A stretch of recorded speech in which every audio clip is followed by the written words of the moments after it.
이 창조와 이 성소에 대해서 이렇게 상관을 해서 이렇게 설명을 드리는데요. 어, 오늘은 이 네 번째 날입니다. 네 번째 날에는 하나님께서 어, 이 해와 또 달과 이제 별을 만드셨다고 하는데, 이 창조의 이 여섯 날을 또 이렇게 둘로 나눌 수 있잖아요. 그래서 이 처음에 첫째, 둘째, 셋째 날하고 넷째, 다섯째, 여섯째를 또 이렇게 비교를 해보면은 첫째 날과 넷째 날, 둘째 날과 다섯째 날, 셋째 날과 여섯째 날이 이렇게 상관관계가 또 있어요. 그죠?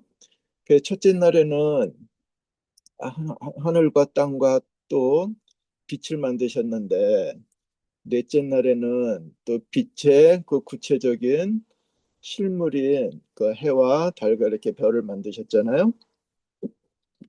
그래서 이 오늘은 이 해와 달과 별의 의미와 그다음에 이 또 성수에서는 이 이제 네 번째 게 어떻게 되냐면은 처음부터 이제 계산을 하면요, 밖에 있는 번제단과 물두멍과 그다음에 지난번에 드렸던 떡상을 포함하면 이제 네 번째인 이제 금초대가 나오잖아요. 그래서 이 금초대가 나오는 거를 이제 보면은 이 금초대랑 이 창조의 해와 달과 별이 이제 비슷하잖아요. 일단 빛을 내는 거에 대해서는 비슷하잖아요. 그래서 이 빛을 내는 이 속성에 대해서 오늘은 어떤 의미를 가지고 이렇게 공부를 하는지 어, 이렇게 보겠습니다. 그래서 이제 이 금초대가 이렇게 있는데요. 금초대 보니까 등잔이 몇 개예요? 일곱 개예요. 그죠? 그래서 일곱 개가 있는데 일곱 개를 이제 어떻게 켰는지 한번 이제 보실래요? 그 다음 페이지 보실래요? 예. 이제 부조와 선지자에 나오는 내용입니다. 여기서 보면 성막에는 창문이 없었고 등불이 일시에 다 꺼지는 일이 전혀 없이 밤낮 빛을 발했다. 그러니까는 이 제사장들이 이 등을, 금촛대를 그 24시간 계속 켜놓은 거예요. 그죠? 켜놨는데 한 번도 등이 다 꺼지는 거. 그러니까 일곱 개의 등잔이 다 불이 꺼지는 그런 경우는 하지 말라 이렇게 말씀하신 거죠. 그래서 이제 뭐 우리가 기름을 더 붓고 뭐 그다음에 또 심지를 갈고 이렇게 할 때 아침 저녁으로 하신 것 같은데요. 그 심지를 가를 때 일곱 개를 동시에 후룩 다 끈 다음에 그 다음에 심지를 갈고 다시 켜고 그렇게 하는 게 아니라 다른 게 켜 있을 때 등잔 하나에 심지를 갈고 청소하고 또 두 번째 그렇게 따로 하고 그렇게 함으로써 불이 동시에 다 꺼지는 것은 이제 방지하신 걸 우리가 볼 수 있죠. 그죠? 이게 굳이 그러니까 우리가 이거를 우리 일상생활에서 어떻게 해석하면 되겠어요? 우리가 이제 빛을 내는데 빛은 밝은 데나 어두운 데나 항상 우리가 이렇게 빛을 내야 된다는 그런 걸로 우리가 이해하면 되겠죠. 그죠? 그래서 뭐 어두운 데서 빛내는 거는 뭐 당연히 뭐 다 이해를 하실 텐데 밝은 데서도 빛을 내야 된다. 어떻게 보면 참 우리에게 도전인 것 같아요. 빛이 있는 우리 주위에서 참 빛이 안 되는 걸 참 많이 하잖아요. 예를 들어서 뭐 가족 사이에는 뭐 스스럼이 없으니까는 뭐 또 남들이 봤을 때 이해하지 못하고 이런 거. 그러면 안 된다는 소리 같죠. 그죠? 그래서 우리가 빛이 있는 데 주위나 빛이 없는 저 멀리 있는 곳이나 빛의 소명을 이렇게 해야 된다는데 참 도전적인데 우리가 그것을 실현할 수 있도록 참 준비를 많이 해야겠습니다. 제가 지난번에도 말씀드렸지만은 빛을 낸다는 것은 그게 어떤 거라는 의미라 그랬죠? 우리가 금초대를 보면 되잖아요. 빛을 낼 때는 금초대가 기름을 태워요. 그러니까 빛이 나는 거예요. 태우지 않고 쌓아두기만 하면 기름이 많아지지만은 소모를 하지 않는 한 빛은 안 나는 거예요. 우리가 그것을 안다면은 이 교회가 빛난다. 이 신앙인이 빛을 낸다. 그거는 무슨 의미겠어요? 내가 가지고 있는 걸 태우는 거죠. 그래야 빛나는 거니까요. 그러니까는 절대로 남한테 주지 않고 남한테 베풀지 않으면서 빛을 낸다? 그거는 있을 수가 없는 소리예요. 그래서 빛을 낸다는 것은 자기가 손해를 본다는 거. 그러니까 쉽게 말해서 희생을 하는 거죠. 예수께서도 그러시잖아요. 그가 하늘의 보좌를 버리시고 이 땅에 오심으로써 그가 이 세상에 빛을 전해주신 거잖아요. 그래서 우리가 이 빛을 전한다는 것은 우리가 가지고 있는 것을 희생하고 이제 버리고 소모하고 그럼으로써 빛을 내는 것이고 그리고 그 빛은 우리가 멀리 있는 데만 어두운 데만 빛을 내는 것이 아니라 빛이 있는 우리 주위에서도 항상 빛을 내야 된다는 거예요. 네. 그렇게 이해를 하면은 참 좋겠습니다. 그래서 이거를 생각하시고 이제 하나님은 이제 넷째 날을 창조하신 것 같아요. 예. 그또 다음 해주실래요? 네. 그래서 이제 이 빛을 내는 게 이제 누구냐의 이제 주체가 나오는데요. 부조선지자 528페이지 보니까요. 하나님께서는 당신의 백성 이스라엘을 세상의 모든 거민에게 횃불을 든 자로 삼고자 하셨다. 예, 횃불을 든 자. 그러니까는 횃불이 필요한 거는 어두운데 당연히 횃불이 필요한 거죠. 어두우니까요. 갈 길을 가야 되는데 횃불을 들고 감으로써 보호하고 안전하게 유도하는 거잖아요. 그래서 그렇게 함으로써 우리가 살아계신 하나님을 이제 존재하는 것을 증언한다는 건데, 그러니까 우리 모두가 이런 횃불을 참 든 자의 역할을 할 수 있어야겠다는 거죠. 그런데 하나님은 네 번째 날 빛 하나만 뭐 예를 들어서 뭐 태양 하나만 이렇게 덩그러니 만들지 않으시고 해도 만드시고 달도 만드시고 또 별도 만드셨어요. 그죠? 그러니까 빛의 소명이 다 다를 것 같아요. 개인마다요. 누구에게는 태양 같은 빛이 있는데 하루를 반짝이고 태양은 하루를 결판내는 거잖아요. 그죠? 달은요. 달을 통해서 이 사람들이 뭐를 알아요? 한 달을 알잖아요. 한 달을 알고 그 다음에 별을 통해서는 어떻게 알아요? 별자리를 보면은 1년이 돌아가는 걸 알잖아요. 그죠? 근데 누구는 그렇게 해처럼 뭐 강렬하게 모든 천지를 비치게 하는 빛을 내는 사람도 있을 테고, 누구는 달처럼 수줍게 내는 사람도 있을 테고, 또 누구는 별처럼 멀리에서 반짝이는데, 그 정말 보일 듯 말 듯 하면서 이름도 없잖아요, 사실. 그 많은 별들이 이름이 있어요? 이름도 없이 그렇게 하늘에 있지만은 그 별이 얼마나 아름다워요. 그래서 사람들마다 하나님께서는 우리에게 주신 그 빛의 사명이 다른 것 같긴 해요. 그죠? 네. 그렇지만은 다 소중한 것을 우리가 알 수 있죠. 그죠? 해나 달이나 별이나 다 이렇게 똑같이 어, 그 귀중한 것을 우리가 알 수 있겠습니다. 네, 다음 해주실래요? 그래서 이제 우리가 이 빛의 이 소명을 이제 가지는 건데 이 빛의 이 소명을 가지는 것 중에서 우리가 어떻게 할 때 그 빛을 가질 수 있게 하는지를 우리가 이제 몇 가지를 예를 들어보면서 우리가 이해를 하면 좋겠습니다. 먼저 이 다니엘서 3장 16절에서 이제 18절인데요. 제가 읽겠습니다. 사드락과 메삭과 아벳느고가 왕에게 대답하여 이르되 느부갓네살이여 우리가 이 일에 대하여 왕에게 대답할 필요가 없나이다. 왕이여 우리가 섬기는 하나님이 계시다면 우리를 맹렬히 타는 풀무불 가운데서 능히 건져내시겠고 왕의 손에서도 건져내시리이다.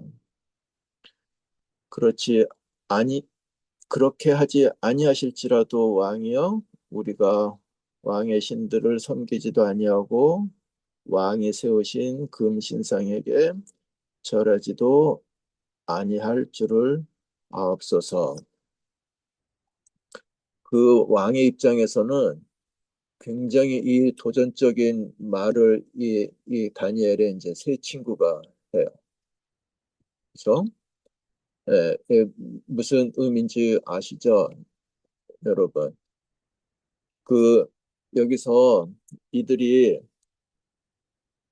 지금 무슨 도전을 당했냐면은 이 느부갓네살 왕이 자신의 영광에 취해 가지고 자신을 나타내는 우상을 큰 거를 만들어 놓고 거기에 절을 하라 그러잖아요.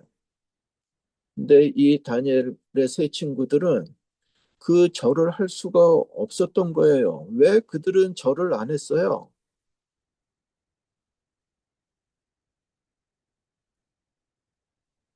그들이 절을 안 한 이유는 뭐예요? 하나님의 계명을 그들은 범할 수가 없는 거죠. 그죠? 그래서 십계명에 보면은 십계명의 둘째 계명엔 정확히 나오잖아요. 우상을 섬기지 말라고요. 그래서 이 우상에게 절하지 말라는 이 계명을 그들은 범할 수가 없는 거예요. 그래서 결국은 범할 수 없는데 심지어 그들이 어떻게 말을 하냐면은 하나님이 우리를 보호해 주실 거예요. 그래서 저 풀무불에서 우리를 보호해 주실 거예요. 이렇게 하는데 이 마지막에 뭐라고 토를 das냐면은 하나님이 우리를 이 불에서 보호하지 아니하실지라도 내가 왕의 신들을 섬기지도 아니하고 왕이 세우신 금신상에게 절하지도 아니할 거라고 그냥 호통을 치잖아요. 왜요?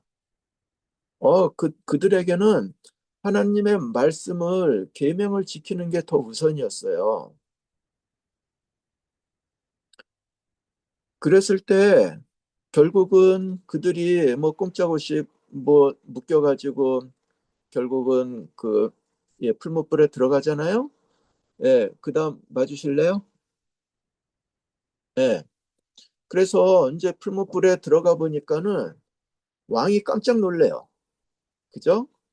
무슨 일이 있는 거예요?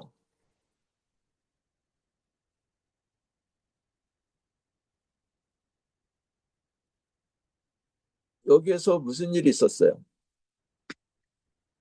분명히 세 명을 집었는데 네 명이 나왔어요. 그런데 이 느부갓네살 왕이 여기서 고백을 하죠. 뭐라고 고백을 해요? 그 네 번째는 뭐 같다 그래요?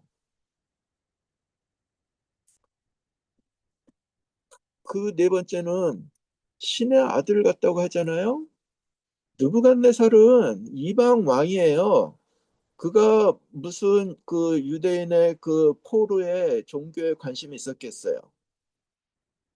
그가 어떻게 신의 아들에 대해서 드러나 봤겠어요. 그런데 이 느부갓네살은 뭐라고 하냐면은 저 네 번째는 신의 아들 같다는 이야기를 해요. 그래서 결국은 이제 느부갓네살이 이들을 꺼내놓고 결국은 그들에게 이제 큰 영화를 베풀고 뭐라고 말하냐면은 모든 이 나라의 백성들은 이제 이 다니엘의 세 친구들이 믿는 하나님을 섬기라고 이렇게 말을 하잖아요. 여기서 이 다니엘의 세 친구들은 어떻게 빛의 역할을 했어요?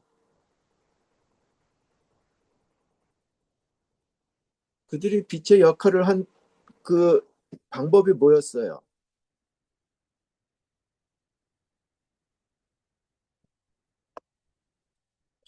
그들이 이 다니엘의 세 친구가 이방 나라에 가서 종의 신분으로 그들이 빛을 내게 된 것은 그들은 하나님의 계명을 지킴으로써 그렇게 된 거예요. 우상을 섬기지 말라는 그 계명을 그들은 목숨을 바쳐서 지켰다고 해요. 그러니까는 그 계명을 지킬 그때 결국은 이 이방의 왕에게 신의 아들의 모습을 보여준 거죠. 그죠? 그래서 이들은 그 계명을 통해서 이 빛의 역할을 한 것을 우리가 알 수 있겠습니다. 그래서 선지자의 왕은 그 이제 나오는데요. 읽어볼게요. 이교의 왕이 어떻게 그분이 하나님의 아들인 줄을 알았을까? 바벨론에서 중임을 맡은 히브리 포로인들은 그에게 그들의 생애와 품성을 통해 진리를 나타냈다. 그 어떻게 했는지 그 구체적으로 나오는데 그 다음도 보여주실래요? 네. 그들은 저희가 믿는 이유에 대하여 질문을 받았을 때 지체 없이 설명하였다. 분명하고 단순하게 의의 원칙들을 제시하였고 이리하여 저희 주위에 있는 사람들에게 저희가 섬기는 하나님을 가르쳤다. 그들이 오실 구주이신 그리스도에 대하여 말해 주었으므로 불 가운데 있는 넷째 모습을 보고 왕은 그가 하나님의 아들이심을 알아보았다. 보통 우리가 빛을 이렇게 빛을 전해주고 빛을 그 빛을 비추는 그런 역할을 하는 거를 우리가 어떻게 알고 있어요? 우리는 어떻게 그 배웠어요, 교회에서요? 빛을 전달하고 빛을 비추는 게 뭐라 그랬어요? 예, 우리들이 그들에게 성경을 가르치고 성경을 통해서 예수님의 모습을 배우게 하고 알게 하고 또 우리의 생활 속에서 실천을 통해서 또 빛을 이제 빛을 비춰서 사람들로 하여금 우리가 믿는 하나님을 알게 하자고 이제 그런 거잖아요. 그런 의미에서 이 다니엘의 세 친구는 그가 이 왕에게 규칙적으로 성경을 가르치는 거는 뭐 있었겠어요? 당연히 안 했겠죠. 그렇지만은 우리가 지금 방금 읽은 것처럼 그들의 삶으로 생애와 품성을 통해서 쟤네가 믿는 하나님을 어렴풋이 알게 하고 또 이런 우상을 섬기지 말라는 그 말씀을 실천을 함으로써 결국은 이 왕이 이 그들이 믿는 하나님이 어떤 분이시고 그들을 돕는 것을 깨닫게 된 거라고 하잖아요. 그 우리의 삶도 이제 이렇게 해야 된다 이거죠. 그죠?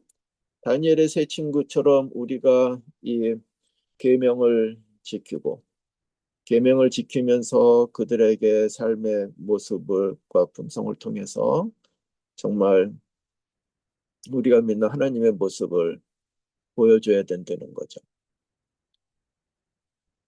어, 제 제가 이제 제 고등학교 후배인데 그 친구가 간 대학교가 이제 그 친구가 의대를 갔는데요. 그건 뭐 벌써 30년 전 이야기예요. 네. 근데 이 친구가 이제 그 당시는 이제 의대에서 공부하는 게 뭐 쉽진 않은 게 우리 신앙인들에게 뭐 토요일에도 수업이 있고 뭐 실습이 있고 시험이 있고 그러니까는 이제 그것을 이제 극복한다고 이제 뻗댄 거예요. 네? 쉽게 말해서 뭐 이제 토요일에는 이제 교회를 안 가고 아, 학교를 안 가고 이제 교회를 가고 이제 이렇게 하니까는 당연히 성적이 안 나오니까는 뭐 그러니까는 1년 유급당하고 아마 제가 알기로는 학교에서 유급당한 게 한 두 번인가 될 거예요. 네. 뭐 억지로 이제 졸업을 하게 되는데 졸업을 하면 이제 의사 시험을 보잖아요. 근데 하필 의사 시험도 그때는 또 토요일이었대요. 그러니까는 토요일로 하기를 좋아하는 게 의사 수가 1년에 4천 명인가 그래요. 거의. 그러니까는 4천 명을 평일에 동시에 강의실 시험 볼 수험 장소를 구하기가 쉽지 않은 거예요. 그러니까 주말에 하면은 이제 학생들이 안 올 때 그 학교를 이제 빌려가지고 시험을 보면은 편하잖아요. 그러니까 이제 토요일 날 시험을 보니까 이 친구가 이제 시험 거부를 한 거예요. 그러니까는 이제 보통 그럼 뭐 내년에는 되겠지 뭐. 근데 내년에도 또 토요일 날 걸린 거예요. 그러니까는 정말 기가 막히잖아요. 그러니까 이제 그 교단이나 이제 학교에서도 이제 난리가 난 거예요. 그 자기 학교 출신이 그렇게 되면 되겠어요. 그러니까는 이제 시험 보는 그 시험 감독원이나 시험을 또 그 총감독하는 뭐 교육부나 뭐 보건사회부나 뭐 청와대나 이런 데 다 압력이 들어가는 거예요. 그 뭐 잘 해주겠어요? 그거 안 해주죠. 그러니까는 이 친구는 자기 친구들보다 제가 알기로 3년인가 4년인가 늦게 졸업을 하고 결국은 시험을 합격했어요. 그러니까 거의 한 4년 만에 이제 시험을 합격한 거예요. 네. 입학하고 나서요. 그뭐 남들보다 그러니까는 4년을 더 했으니까 한 8년을 고생을 한 거죠. 8년 아니면 3년인가 8년 고생했을 거예요. 네. 그래서 그렇게 하니까는 이제 마지막 날 이제 학교 게시판에 이제 의사고시 합격한 그 학생들 명단이 이렇게 쭉 이제 집어넣었을 거 아니에요? 그 게시판에. 이제 거기에 이 친구 이름도 있는데 그 옆에다가 그 다른 친구가 그러더래요. 그 글을 썼어요. 이 친구 이름 옆에다가 이 친구의 이름을 대면서 이 친구의 하나님은 위대하다. 그 말을 그 게시판에 써놓더래요. 누군지.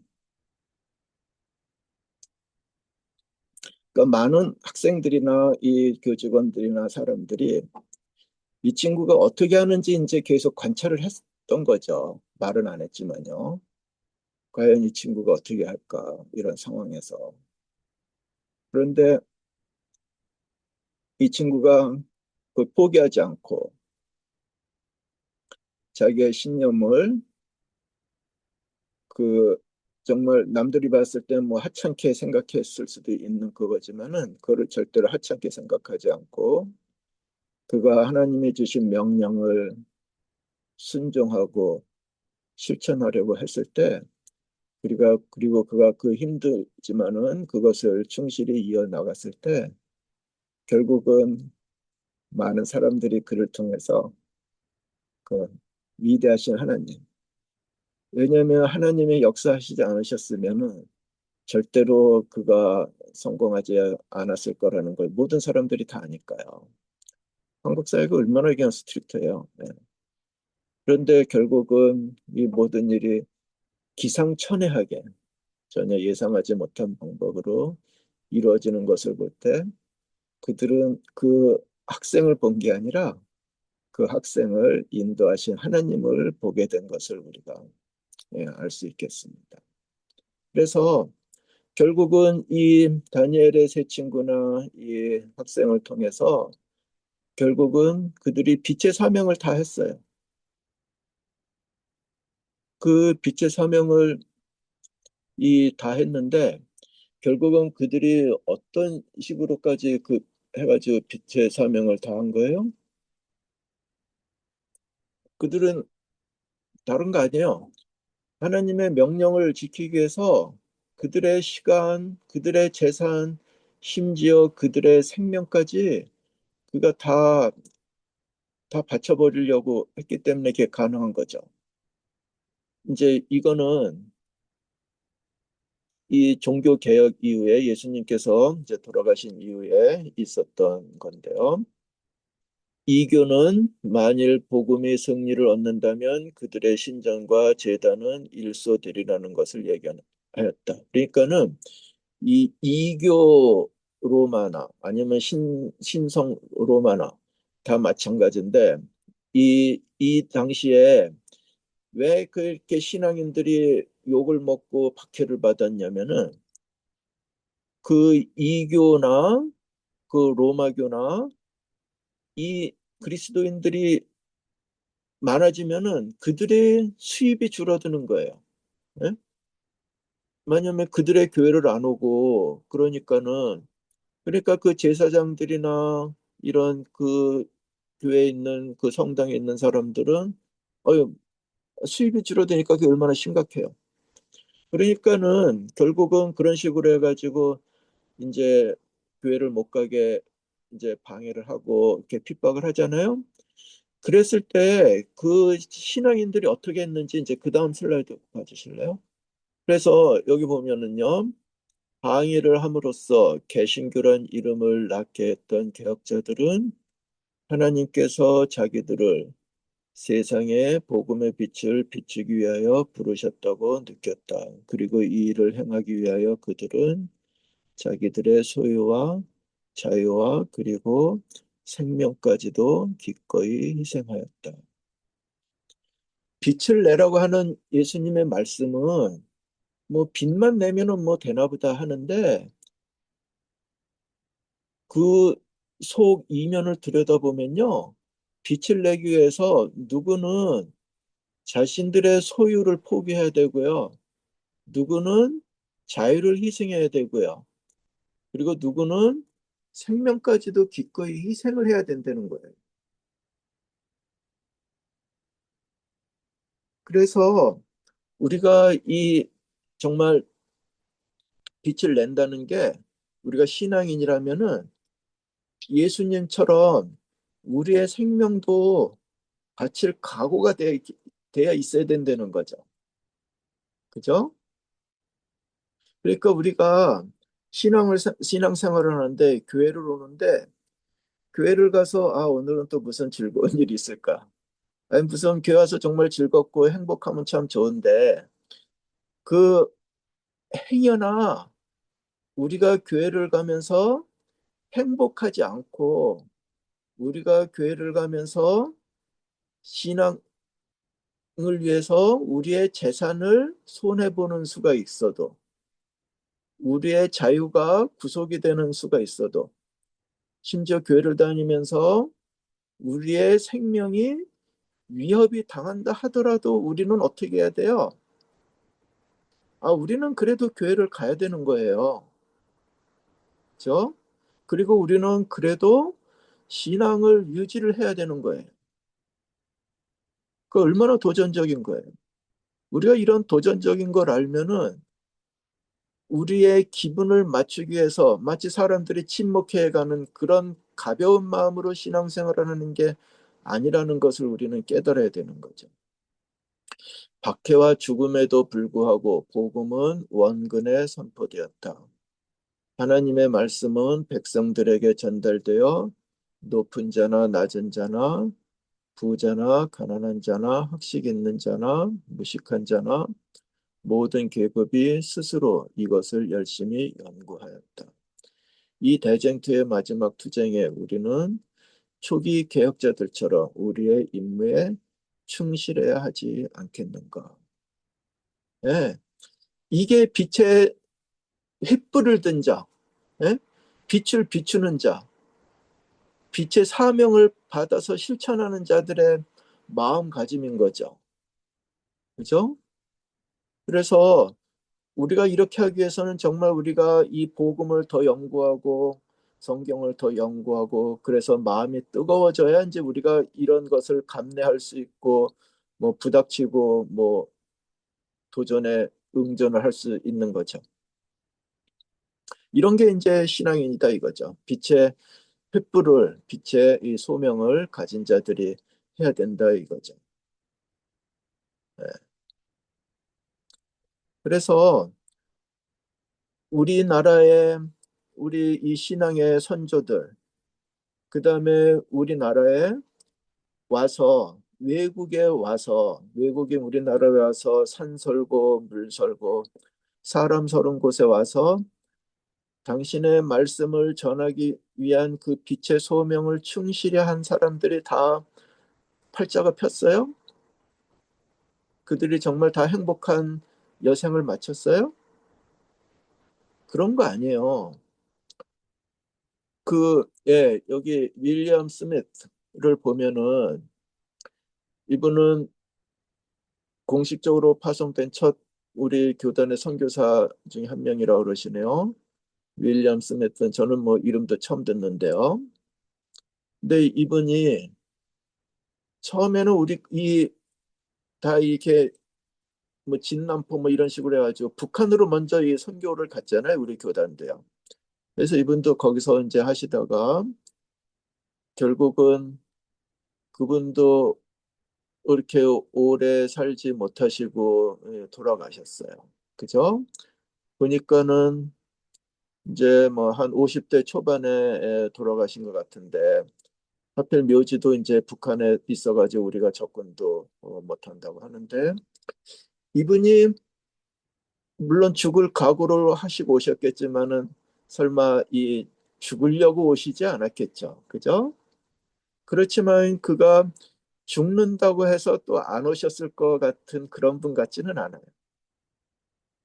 쉽게 말해서 죽음을 불사하고 그 먼 나라에 오셔가지고 이렇게 신앙을 베푸심으로써 결국은 우리들이 그 진리를 받아들일 수 있게 된 거 아니겠어요? 예. 북한에 묘소가 있어가지고 누구도 뭐 가보지 못한다는데 묘소를 그들이 또 잘 관리했는지는 모르겠어요. 또 다른 분인데 이분은 이제 의료 선교사라고 하시네요. 게일 그린. 근데 게일이면은 여잔가요, 남잔가요?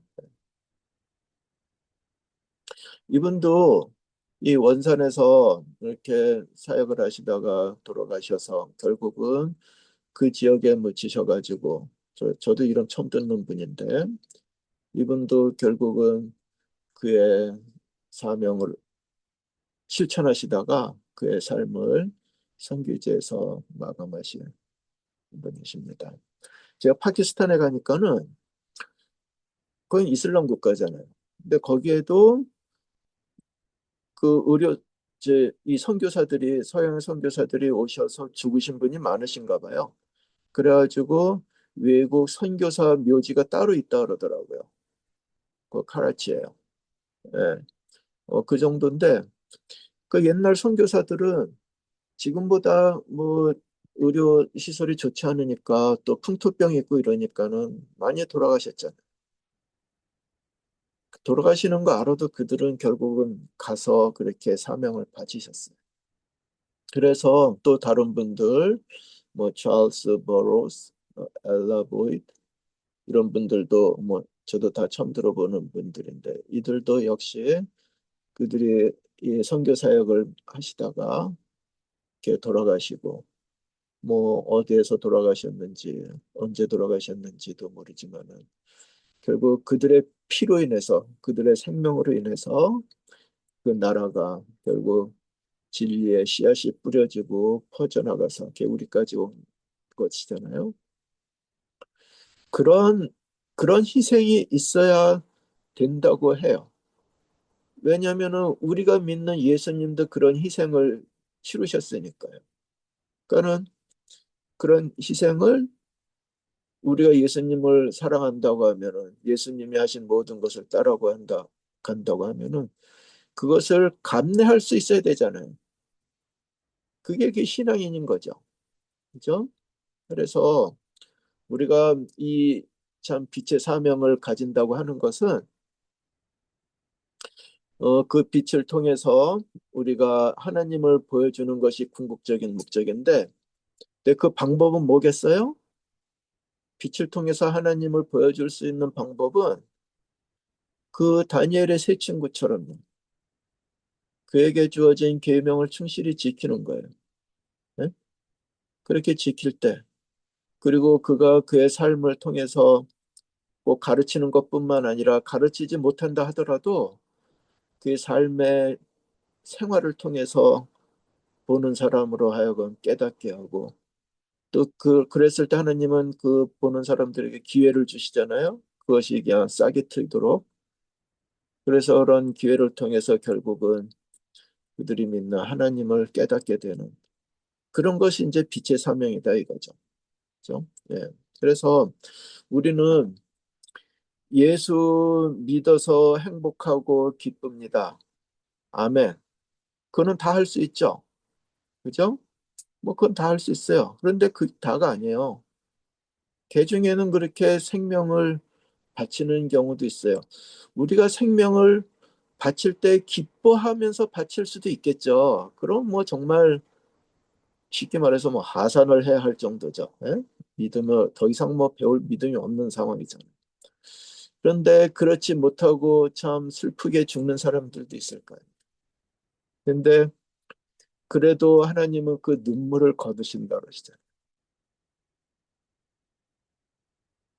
그래서 우리가 이런 것을 생각하고 이제 정말 예수께서 얼마 오실 날이 멀지 않은 것을 우리가 이 징조를 통해서 이 사회에 돌아가는 걸 급박하게 하는 걸 보면서 참 이해를 하는데 우리가 이때 이제 미끄러지지 않고 정말 예수님이 오시는 그날을 위해서 우리가 정말 생명을 바쳐서 그 예수님 오시는 것을 이렇게 맞이할 수 있으면 좋겠습니다.